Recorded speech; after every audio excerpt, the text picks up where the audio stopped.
Olá, sou o Dr. Antônio Martins de Farias, estou aqui mais uma vez para gravar um vídeo. Primeiro, quero agradecer a Deus por estar vivo e a você, meu amigo, minha amiga, que tem dado seu like, seu dislike, tem feito seus comentários. Peço que continue fazendo, repasse para um amigo, para uma amiga, para que cada vez mais pessoas possam tomar conhecimento do meu canal e eu possa também levar mais conhecimento e aprender também, porque aqui é um jogo, é um aprendendo com o outro, né? Aqui ninguém sabe.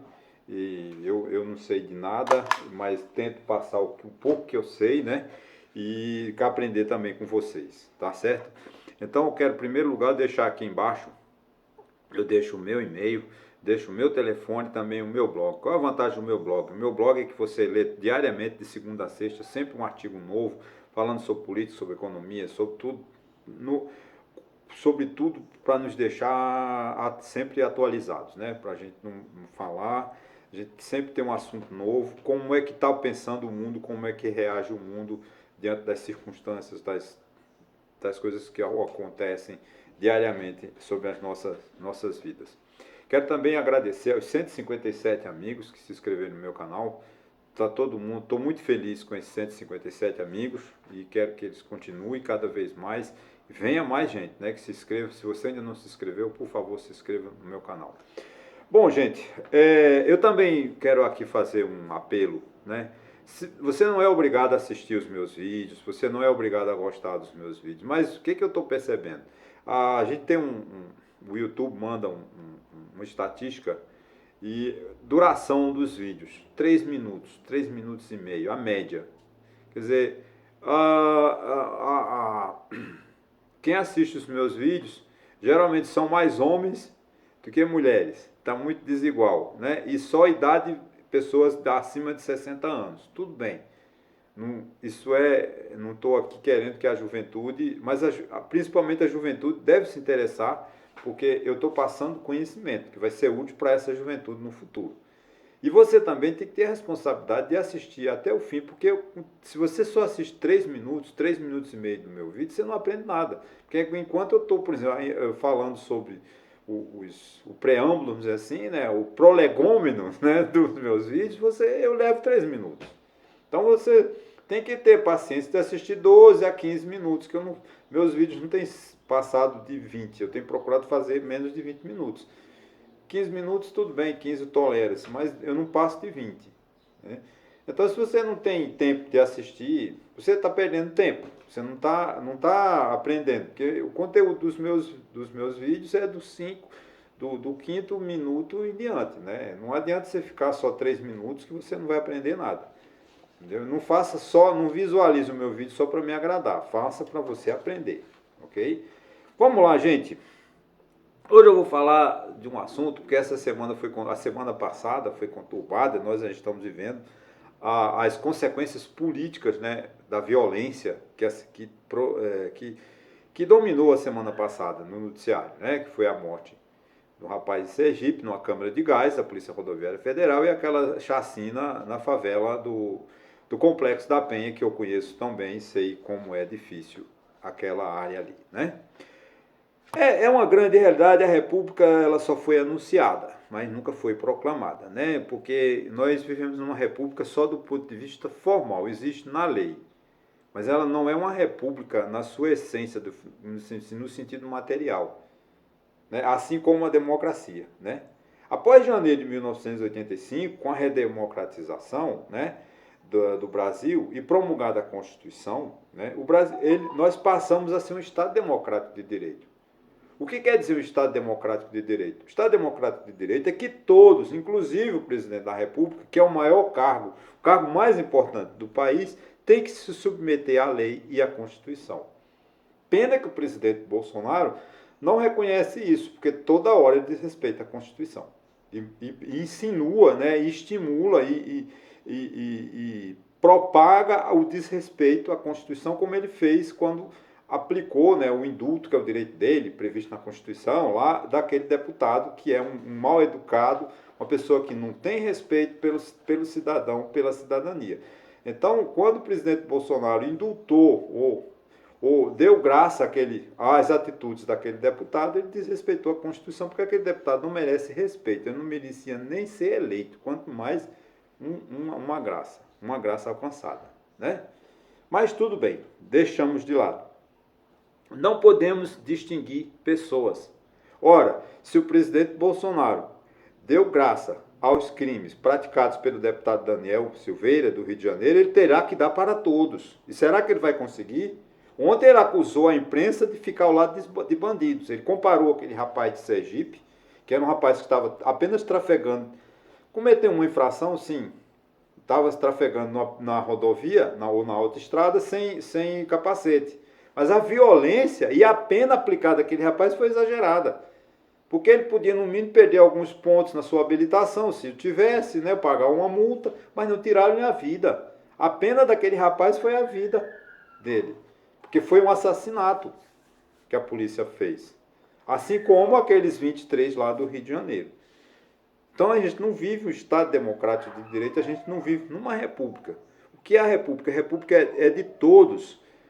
Né? E todos têm que ter os mesmos direitos, se nós não temos. Enquanto o presidente da República indulta ou dá uma graça a um amigo, ele estimula que a polícia mate uma pessoa sufocada por gás. Né? Então temos essa... não é crítica ao presidente Bolsonaro, não. Essa crítica ela é geral, ela é o Brasil.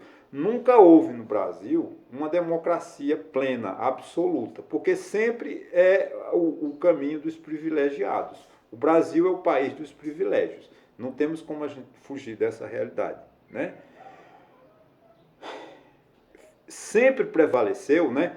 Como nós tivemos a Constituição de 1988, é uma Constituição democrática, uma Constituição que é modelo para o mundo, é uma Constituição que está assegurado os nossos direitos, os nossos deveres, lá no artigo 5º, né? Mas, infelizmente, nós não mudamos a mentalidade, nós não mudamos a atitude. Porque a polícia, com a redemocratização, quando nós promulgamos a Constituição de 1988, é para ter mudado a filosofia, os manuais de procedimentos das polícias, os manuais de procedimentos do processo investigatório. Não mudou nada. Continuamos com o processo, a violência, a investigação, como se fosse ainda na ditadura militar.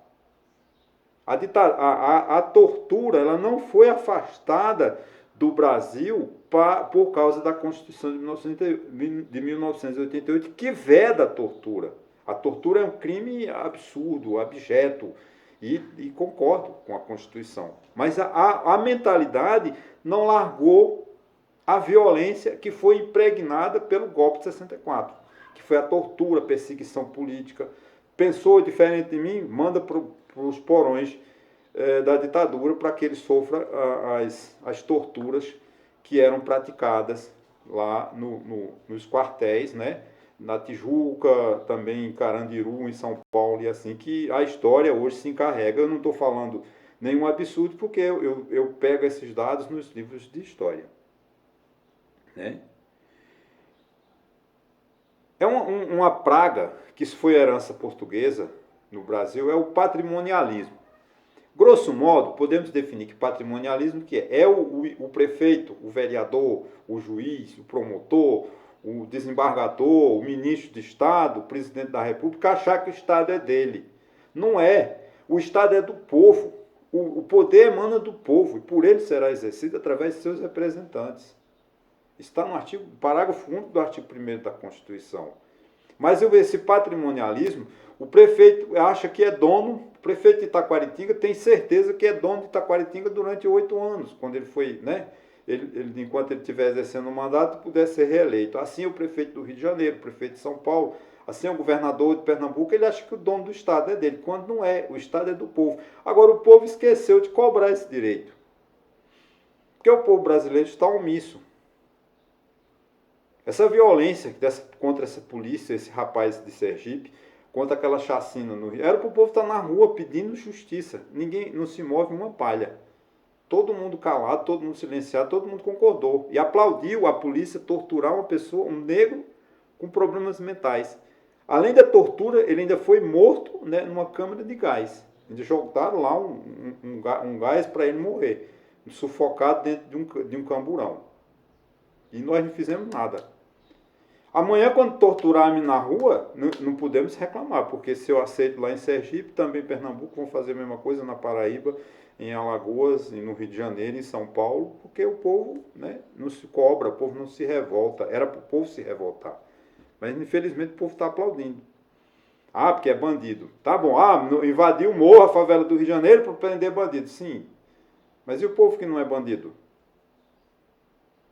A polícia tem que entrar lá, prender os bandidos, sim, mas prender com técnica, com tecnologia, sem disparar um tiro. Essa é a verdade. Agora, aí eu diria, não, aí tem uma operação policial bem sucedida. Agora, uma operação policial que mata 23 pessoas, 8 pessoas, dos 8 pessoas, isso é bem sucedido? Não.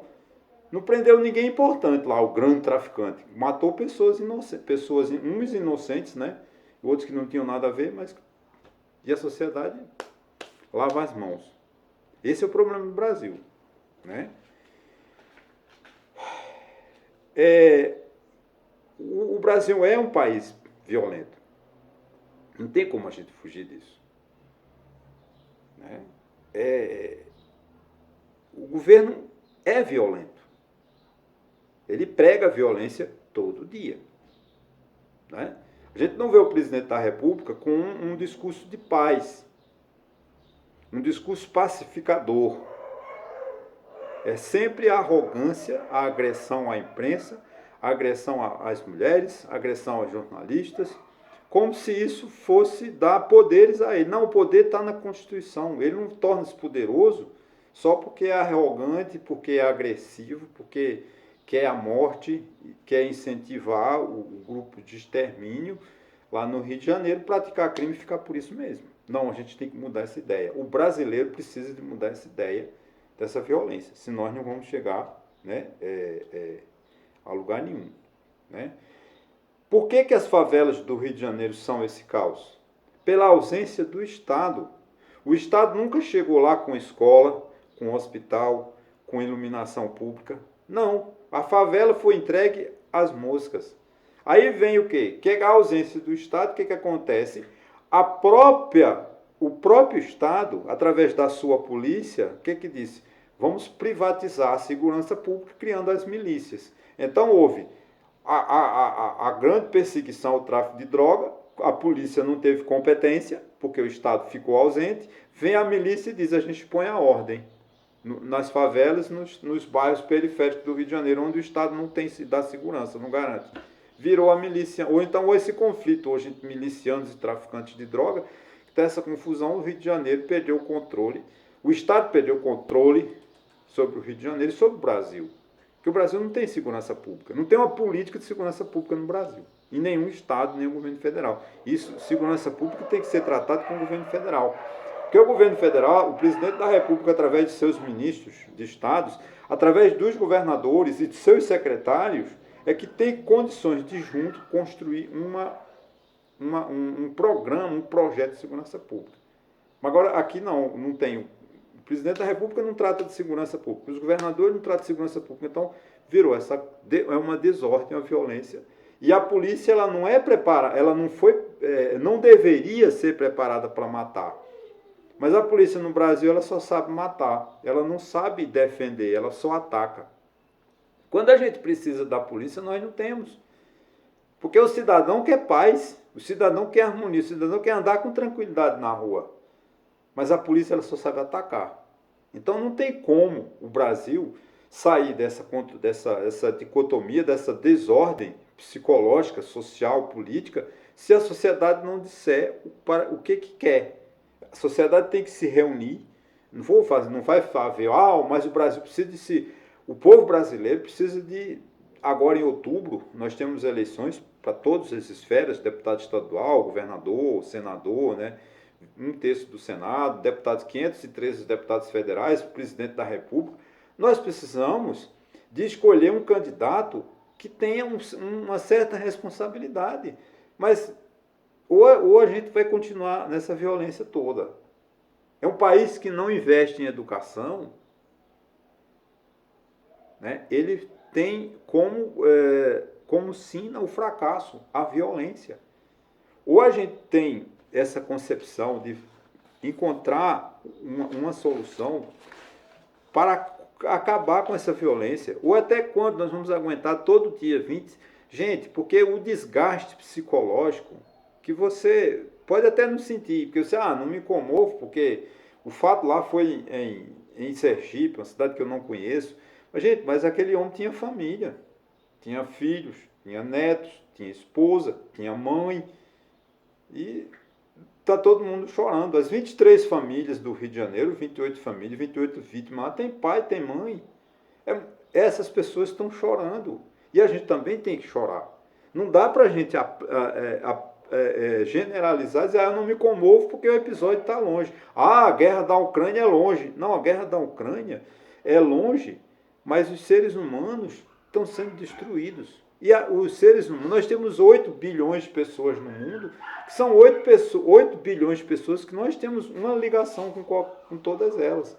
A gente não pode ficar, o brasileiro não pode ficar distorcido, dissociado dessa realidade.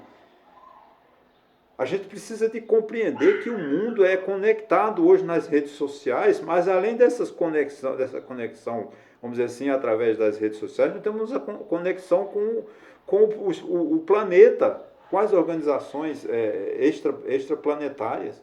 Nós não podemos ficar nesse mundo pequeno, medíocre, de violência, de disse-me-disse, do bem contra o mal. Não, a gente tem que dizer o que nós queremos. E só tem um jeito da gente viver em harmonia, através de eleições democráticas, através da democracia. Ditadura nenhuma, arrogância, prepotência, não tem salvador da pátria.